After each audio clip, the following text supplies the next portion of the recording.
Hello guys, स्वागत है आप सभी का हमारे चैनल राजस्थानी बाबा ज्ञान में। आज की वीडियो में आप सभी लेकर आए chemical control and coordination and integration का मस्ट टॉपिक। जैसे कि आप सभी थंबनेल से समझ गए होंगे, आज की वीडियो में हम पूरी जो जूलॉजी का जो मोस्ट इंपॉर्टेंट चैप्टर है वो पढ़ेंगे, जो कि NEET regarding and board regarding बहुत ही नेसेसरी है। इस वीडियो में हम सारे ग्लैंड्स के बारे में पढ़ेंगे, हार्मोन्स के बारे में पढ़ेंगे और भी अदर इंजाइम्स एटसेट्रा के बारे में पढ़ेंगे और इसके कंट्रोल एंड कोऑर्डिनेशन के बारे में समझेंगे। चलिए सबसे पहले अपन हार्मोन से स्टार्ट करते हैं कि ये हार्मोन होता क्या है। बेसिकली हार्मोन केमिकल मैसेंजर जो कि एंडोक्राइन सिस्टम यानी एंडोक्राइन ग्लैंड से रिलीज किए जाते हैं। ये कोऑर्डिनेट करता है जितने भी ऑर्गन्स होते हैं अपनी बॉडी के पार्ट्स, उनको कोऑर्डिनेट किया जाता है ऑर्गन्स को। ओके, हार्मोन है ना बेसिकली ग्लैंड के द्वारा रिलीज किए जाते हैं। अब जानते हैं अपन हार्मोन्स के फंक्शन क्या होते हैं। बेसिकली जो हार्मोन्स होते हैं उनका जनरल फंक्शन ये होता है कि एक्स्ट्रा सेलुलर फ्लूइड को बैलेंस करते हैं, मेटाबॉलिज्म रेट को बैलेंस करते हैं, बायोलॉजिकल क्लॉक यानी बेसिकली बायोलॉजिकल लाइफ साइकिल को बैलेंस करते हैं, और एक कंट्रैक्शन करते हैं कार्डिक का और स्मूथ मसल्स का, और अपने जो भी ग्लैंड है ना उसमें से सिक्रेशन का हेल्प करवाते हैं, और इम्यून सिस्टम को रिस्पॉन्स करते हैं, और ग्रोथ एंड डेवलपमेंट में भी हेल्प करते हैं, और मेन फंक्शन इसका रिप्रोडक्शन से भी इन्वॉल्व होता है। ओके, अब बात करते हैं chemical nature of hormone. Okay, मतलब बेसिकली टाइप ऑफ हार्मोन के बारे में बात करेंगे। दो टाइप के होते हैं, water soluble and lipid soluble. Water soluble में अपने आते हैं अमाइन और पेप्टाइड जैसे हार्मोन, जिसका एग्जांपल एफिनेरिन एंड नॉनेफ्रिन, और पेप्टाइड में आते हैं ऑक्सीटोसिन एंड वैसोप्रेसिन, और लिपिड सॉल्युबल में आते हैं steroid hormone and thyroid hormone. Okay, यहाँ पर जो स्टेरॉइड हार्मोन होता है वो बेसिकली सेक्सुअल हार्मोन को इन्वॉल्व करता है, जैसे कि टेस्टोस्टेरोन हो गया, एस्ट्रोजन हो गया, प्रोजेस्टेरोन हो गया, और जो थायराइड हार्मोन होता है वो बेसिकली थायरोक्सिन को इन्वॉल्व करता है। आई होप आपको समझ आया होगा। अब बात करते हैं ह्यूमन एंडोक्राइन सिस्टम या फिर एंडोक्राइन ग्लैंड के बारे में। बेसिकली एंडोक्राइन ग्लैंड ऐसे ग्लैंड होते हैं जिसमें डक्ट नहीं होता है, इसलिए इनको डक्टलेस ग्लैंड भी बोलते हैं। इनका काम है हार्मोन का सिक्रेशन करना। ओके, हार्मोन का सिक्रेशन बेसिकली एग्जांपल हो सकता है अपने ह्यूमन बॉडी में एंडोक्राइन ग्लैंड, जैसे कि हाइपोथैलेमस हो गया, पिट्यूटरी हो गया, पीनियल ग्लैंड हो गया, थायराइड ग्लैंड हो गया, parathyroid, thymus, adrenal, pancreas, gonads. ठीक है, गोनाड्स में बेसिकली रिप्रोडक्टिव ग्लैंड आते हैं, जैसे कि टेस्टिस हो गया एंड ओवरीज हो गया। ये अपने ह्यूमन एंडोक्राइन ग्लैंड के एग्जांपल्स है, और इसका फंक्शन मैंने बता दिया, ऐसे ग्लैंड जो कि हार्मोन का सिक्रेशन करे। ठीक है ना, और हार्मोन बहुत ही विटल नेसेसरी अपनी लाइफ के लिए, आप सभी जानते हैं, चाहे वो ग्रोथ हो चाहे किसी भी ऑर्गन का कोऑर्डिनेशन हो, सब में हेल्प करता है। अब चलिए एक एक ग्लैंड के बारे में अपन डिटेल में जानते हैं। अब फर्स्ट ग्लैंड की बात करते हैं, जो कि अपना हाइपोथैलेमस ग्लैंड है, जो कि इसका लोकेशन का है अपने फोरब्रेन के डाइसेफलन पार्ट पे सिचुएटेड है। इसका फंक्शन बेसिकली क्या है, टेम्परेचर को कंट्रोल करना, बॉडी फंक्शन जैसे हो गया हंगर, थ्रस्ट एंड इमोशंस, और हार्मोन का प्रोडक्शन करना। ये अपना हाइपोथैलेमस ग्लैंड का फंक्शन। इनके अंदर स्पेशल सेल्स पाए जाते हैं जिनको अपन न्यूरो सिक्रेटरी सेल्स बोलते हैं, जो कि हार्मोन को प्रोड्यूस करने में हेल्प करते हैं। बेसिकली हाइपोथैलेमस दो टाइप के हार्मोन रिलीज करता है, एक तो releasing hormone and inhibiting hormone. Releasing hormone के एग्जाम्पल, जो रिलीजिंग हार्मोन है इसका एग्जांपल है गोनेडोट्रोपिन रिलीजिंग हार्मोन, यानी जो कि हाइट को इंक्रीज करवाता है। और जो दूसरा अदर है इनहिबिटिंग हार्मोन, वो कौन सा हार्मोन रिलीज करता है, सोमेटोस्टेटिन, जो कि ग्रोथ को डिक्रीज करता है। ठीक है ना, अभी जो हार्मोन है ना पिट्यूटरी ग्लैंड तक रीच कैसे करते हैं, ये ट्रैवल करते हैं पोर्टर सर्कुलेटरी सिस्टम के थ्रू। ठीक है ना, यानी एंटीरियर पिट्यूटरी तक जाते हैं, और पोस्टीरियर पिट्यूटरी से डायरेक्टली कंट्रोल करते हैं सिग्नल, कहाँ से, हाइपोथैलेमस, यानी पोस्टीरियर पिट्यूटरी में जो भी कंट्रोलेशन होता है वो हाइपोथैलेमस के द्वारा होता है, सिग्नल से कंट्रोल किए जाते हैं। आई होप आपको हाइपोथैलेमस का फंक्शन समझ आ गया होगा। चलिए आगे बढ़ते हैं। अब बात करते हैं दो इंपॉर्टेंट हार्मोन की। फर्स्ट आता है हाइपोथैलेमस साइट में पोस्टीरियर पिट्यूटरी, जिसका हार्मोन का नाम है ऑक्सीटोसिन, जिसका टारगेट ग्लैंड है uterus and memory gland. Basically इसका जो मेन फंक्शन होता है वो चाइल्ड बर्थ में होता है, बाकी मिल्क इंजेक्शन में होता है, और मायोमेट्रिकल कॉन्ट्रैक्शन में होता है। दूसरा आता है अपना वैसोप्रेसिन, जो सेम पोस्टीरियर पिट्यूटरी से रिलीज होता है। इसका टारगेट ग्लैंड है किडनी वास्कुलर स्मूथ मसल। ठीक है ना, इसका इफेक्ट क्या है, वाटर का एब्जॉर्प्शन करना और वासो कॉन्ट्रैक्शन करना। आई होप आपको ऑक्सीटोसिन एंड वैसोप्रेसिन का फंक्शन समझ आ गया होगा। वैसोप्रेसिन अपनी न्यूरल कंट्रोल एंड कोऑर्डिनेशन में भी थोड़ा मोड़ा हेल्प करता है। आई होप ये आपको क्लियर होगा। देखो पिट्यूटरी ग्लैंड की बात करते हैं तो पिट्यूटरी ग्लैंड बेसिकली इसका लोकेशन है बोनी कैविटी में, जिसको अपन सेला ट्रिस्का भी बोलते हैं, जो कि अटैच होता है हाइपोथैलेमस से। ठीक है ना, पिट्यूटरी ग्लैंड को अपन कई बार मास्टर ग्लैंड भी बोलते हैं एंडोक्राइन सिस्टम को, क्योंकि मोस्ट ऑफ द ग्लैंड को कंट्रोल करता है। ठीक है ना, यानी कोऑर्डिनेशन करता है। इसको बेसिकली टू टाइप में डिविजिबल किया गया, एक तो एडिनो हाइपोफोसिस है, एक न्यूरो हाइपोफोसिस, जिसको अपन anterior lobe and posterior lobe भी बोलते हैं। एंटीरियर लूब की फंक्शन की बात करते हैं, इसका ग्रोथ हार्मोन को सिक्रेशन करना है, thyroid stimulating hormone. Growth hormone basically जो भी मसल की ग्रोथ को रेगुलेट करता है।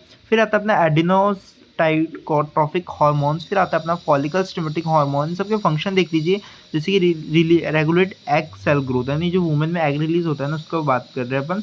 और एंड्रोफिन भी इसका फंक्शन है एंटीरियर लूप का। ओके, एक्ने फिल्स एंड ल्यूटेनाइजिंग हार्मोन, जो कि प्रोड्यूस करता है ईस्ट्रोजन और टेस्टोस्टेरोन मेल एंड फीमेल के अंदर, ठीक है ना। ये कुछ एंटीरियर लूप का फंक्शन है, यानी बेसिकली बोलते हैं एडिनो हाइपोफोसिस का फंक्शन। अब बात करते हैं अपन पोस्टीरियर लूप यानी न्यूरो हाइपोफोसिस, जिसका काम क्या है वैसोप्रेसिन एंड ऑक्सीटोसिन, जिसके बारे में अभी अपन ने पढ़ा था। ऑक्सीटोसिन बेसिकली चाइल्ड बर्थ में हेल्प करेगा, ब्रेस्ट फीडिंग में हेल्प करेगा, ओके। और जो वैसोप्रेसिन हो गया ये वाटर का कंजर्व करेगा और मेंटेन करेगा फ्लूइड का और इलेक्ट्रोलाइट बैलेंस करेगा। आई होप आपको समझ आया होगा। अब देखो जो एनसीईआरटी की बुक है ना, उसमें जो एडिनो हाइपोफोसिस की दो टाइप्स बताई जाएगी, pars distalis and pars intermedia, okay. ये जो पार डिस्टल्स है इसको अपन एज एंटीरियर पिट्यूटरी भी बोलते हैं, जो कि रेगुलेट करता है ग्रोथ हार्मोन एटसेट्रा को। और जो पार सेंटर मीडिया होता है ना, वो सिक्रिएट करता है ओनली वन हार्मोन, इसका नाम है मेलेनोसाइट स्टिमुलेटिंग हार्मोन, ओके। ये मोस्ट इंपॉर्टेंट लाइन है एनसीईआरटी की बुक में, आप चाहे तो अंडरलाइन कर लीजिए, अपने नोट्स में शामिल कर लीजिए। अब चलिए नेक्स्ट ग्लैंड की बात करते हैं। सो फ्रेंड्स, आपने कभी ना कभी तो खली को देखा ही होगा। जी हाँ, वही जिसकी हाइट सबसे लंबी है और डब्ल्यूडब्ल्यूई का चैंपियन है। आखिर जानते हैं आप ऐसा क्यों होता है? ये एक डिसऑर्डर की वजह से होता है, इसको बोलते हैं अपन एक्रोमेगली, ठीक है ना। ये एडल्ट कंडीशन होती है, इसमें एक्सेसिव अमाउंट में ग्रोथ हार्मोन रिलीज हो जाता है। कहाँ से? पिट्यूटरी ग्लैंड से, ओके। देखो, इससे अपनी जॉ में इलार्जमेंट होता है, हैंड में इलार्जमेंट होता है, फीट में enlargement, basically increase in height, okay. और बेसिकली फेशियल फीचर्स बदल जाते हैं, बैटेनोफिन हाइमोफोसिस से होता है, ठीक है ना। इसलिए अपन को इससे मतलब इसका जो आउटकम हो सकता है ना, वो हार्ट फेलियर तक हो सकता है, कार्डियोवास्कुलर यानी हार्ट अटैक आ सकता है, और इससे डेथ भी हो सकती है। बहुत ही डेंजरस है, ठीक है ना। इसका जो डायग्नोसिस होता है, मेजर करते हैं अपन ग्रोथ हार्मोन कब? जब ओरल ग्लूकोज लोड अपना हो जाता है, यानी हाई हो जाता है ना, बेसिकली तब की बात कर रहे हैं। इसमें जो इंसुलिन होता है ना, वो इंक्रीज करते हैं, ठीक है ना, जो कि फैक्टर IGF-1 होता है, ओके। अब बात करते हैं पीनियल ग्लैंड की, जो कि बेसिकली पी शेप का स्ट्रक्चर होता है, कि अपने अपने फोरब्रेन के पास में पाया जाता है, ठीक है ना। ये स्ट्रक्चर देख सकते हैं, पिट्यूटरी ग्लैंड के पास में अपने पीनियल ग्लैंड पाया जाता है। इसका जो मेन फंक्शन होता है 24 हॉर में जो फंक्शन होता है, जैसे कि स्लीप कंट्रोल एटसेट्रा को कंट्रोल करना, ये बेसिकली एक हार्मोन रिलीज करता है, इसको बोलते हैं अपन मेलाटोनिन, ओके। इस मेलाटोनिन हार्मोन का फंक्शन ये है कि जो कि अपनी बॉडी में रेगुलेशन हो रहा है 24 आवर रात तक, उसको कंट्रोल एंड कोऑर्डिनेट करे, ठीक है ना। इसकी डिफिशियंसी अपन को ट्रॉमा हो सकता है, या फिर स्ट्रेस हो सकता है, एटसेट्रा डिसऑर्डर अपन को हो सकते हैं, ओके। आई होप आपको समझ आ गया होगा। चलिए आगे बढ़ते हैं। अपन बात करते हैं थायराइड ग्लैंड के बारे में। चलिए, थायराइड ग्लैंड में से जो हार्मोन सिंथेसिस होता है, यानी थायरोक्सिन, इसके बारे में अपन डिटेल में जानेंगे। सबसे पहले देखते हैं आखिर थायराइड ग्लैंड का रोल क्या है। तो देखिए, ये ब्रेन को अफेक्ट करता है, उसके फंक्शन को, मूड को कंट्रोल करता है। आई को अफेक्ट करता है, जो नर्वस सिस्टम हो गया उसको कंट्रोल करता है। और ब्रीथिंग में भी ये ब्रीथिंग रेट को अफेक्ट करता है। लीवर में रेगुलेट करता है, लीवर के फंक्शन को। हार्ट में भी हार्ट रेट के फंक्शन को रेगुलेट करता है। डाइजेशन सिस्टम में भी ये है ना, अफेक्ट करता है रेट को, जिससे एनर्जी यूज़ होती है डाइजेशन के अंदर। रिप्रोडक्टिव सिस्टम में भी बहुत ही इंपॉर्टेंट रोल प्ले करता है, ये इफेक्ट करता है रिप्रोडक्टिव सिस्टम के फंक्शंस को। और मसल स्केलेटल की बात करें, उसमें भी ये बहुत ही इफेक्ट करता है ग्रोथ एंड डेवलपमेंट के अंदर। इससे ये तो पता चला थायराइड ग्लैंड इंपॉर्टेंट है। अब जो थायराइड ग्लैंड है ना, बेसिकली दो चीज़ें कंपोज हो रखा है, एक तो फॉलिकल सेल और एक स्ट्रोमल टिश्यू। ये दोनों ही बहुत इंपॉर्टेंट है। चलिए अब जानते हैं इन दोनों के थोड़े और डीप नॉलेज में। अपन बात करते हैं फॉलिकल सेल्स की। ये भी बेसिकली दो टाइप में डिवाइजेबल है, T4 एंड T3, ठीक है ना। थायरोक्सिन 4 एंड थायरोक्सिन 3 में डिविजिबल है, ठीक है ना। अभी जो आयोडीन होता है ना, बहुत ही इसेंशियल होता है किसमें? Normal rate of hormone synthesis में। थायराइड ग्लैंड के अंदर जो आयोडीन है ना, हार्मोन का सिंथेसिस करता है। यदि आयोडीन की डिफिशियंसी होगी ना अपनी डाइट के अंदर, तो अपन को हाइपोथायरॉयडिज्म हो सकता है। और जब इससे क्या होगा, थायराइड ग्लैंड इंलार्ज हो जाएगा, और इसको अपन बोलते हैं गोइटर, यानी जो टेटर हो जाता है अपने, उसके बारे में बात कर रहा है। अपन बात करते हैं TSH के रोल के बारे में, यानी जो T3 एंड T4 सिक्रेशन होता है उसके रोल के बारे में बात करते हैं। TSH का फुल फॉर्म है थायराइड स्टिमुलेटिंग हार्मोन। जो थायराइड ग्लैंड होता है ना, वो स्टिमुलेट करता है हार्मोन को, जो कि सिक्रेट करता है T3 एंड T4, ठीक है ना। ये थायराइड ग्लैंड के फॉलिकल से रिलीज होते हैं। ये नेगेटिव फीडबैक करते किस पे? हाइपोथैलेमस पे और पिट्यूटरी ग्लैंड पे। आई होप आपको ये TSH का रोल समझ आ गया होगा, इसके सिक्रेशन का, T3 T4 का। अब अपन बात करते हैं थायराइड हार्मोन के, मतलब जो किस किस कंडीशन में क्या हो सकता है। यदि थायराइड हार्मोन है ना बहुत ही लो अमाउंट में, तो अपन को हाइपरथायरॉयडिज्म हो सकता है, जैसे बेसिकली गोइटर वोइटर के चांसेस बढ़ जाते हैं। यदि ये नॉर्मल से थोड़ा कम है, तो ये बॉर्डर लाइन क्रॉस करता है थायराइड फंक्शन का, जिसमें एडवाइस अपन देते हैं free T4 and free T3 की, ओके। यदि नॉर्मल थायराइड ग्लैंड में से हार्मोन निकल रहे हैं, तो ये नॉर्मल थायराइड फंक्शन करेंगे। इसकी एडवाइस है किसी भी T4 T3 की ज़रूरत आपको नहीं होगी। यदि थायराइड हार्मोन एक्सेसिव अमाउंट में रिलीज हो रही है तो आपको हाइपोथायराइडिज्म हो सकता है, इसकी एडवाइस है T4। बात कर ले एनसीईआरटी के अंदर जो गिवन डायग्राम है थायराइड ग्लैंड का वो कुछ इस तरीके से, इसमें वोकल कॉर्ड है, थायराइड है और ट्रैकिया। अब नेक्स्ट अपन पैराथायराइड की बात करते हैं, यानी इसकी लोकेशन के बारे में, इसके फंक्शंस के बारे में अपन बात करेंगे। ये मोस्ट इंपॉर्टेंट ग्लैंड है। Basically parathyroid gland dorsal side में पाया जाता है और थायराइड ग्लैंड अपने वेंट्रल साइड में। चलिए थायराइड ग्लैंड के बारे में बात करते हैं कि कितने होते हैं। Basically most of the people में 4 पैराथायराइड ग्लैंड पाए जाते हैं और कुछ के अंदर ज़्यादा भी हो सकते हैं और कम भी हो सकते हैं पैराथायराइड ग्लैंड के बारे में। ओके, अब पैराथायराइड ग्लैंड का फंक्शन क्या है? बेसिकली इसका मेन फंक्शन है कैल्शियम लेवल को रेगुलेट करता है ब्लड में और बॉडी में, ठीक है ना। और ये एब्जॉर्प्शन करता है कैल्शियम को फूड से इंटेस्टाइनल ट्रैक्ट के द्वारा और स्टोरेज का भी काम करता है, ठीक है। अब देखो ये एक हार्मोन रिलीज करता है, इसको बोलते हैं पीटीएच यानी पैराथायराइड हार्मोन, जो कि स्टिमुलेट करता है बोन को ताकि कैल्शियम रिलीज हो सके ब्लड स्ट्रीम में। और पीटीएच स्टिमुलेट करता है इंटेस्टाइन को एब्जॉर्ब करने के लिए कैल्शियम फूड। जो पैराथायराइड हार्मोन होता है ना, वो किडनी से भी रीअब्जॉर्ब करता है कैल्शियम को, किसमें से? ब्लड स्ट्रीम में करने की हेल्प से, ठीक है ना। और जो पैराथायराइड हार्मोन होता है ना, वो विटामिन डी को कन्वर्ट करवाता है कैल्शियम अब्जॉर्प्शन में, कहाँ पे? इंटेस्टाइन से। आई होप आपको ये समझ आ गया होगा पीटीएच के फंक्शंस। चलिए नेक्स्ट टॉपिक पर बढ़ते हैं।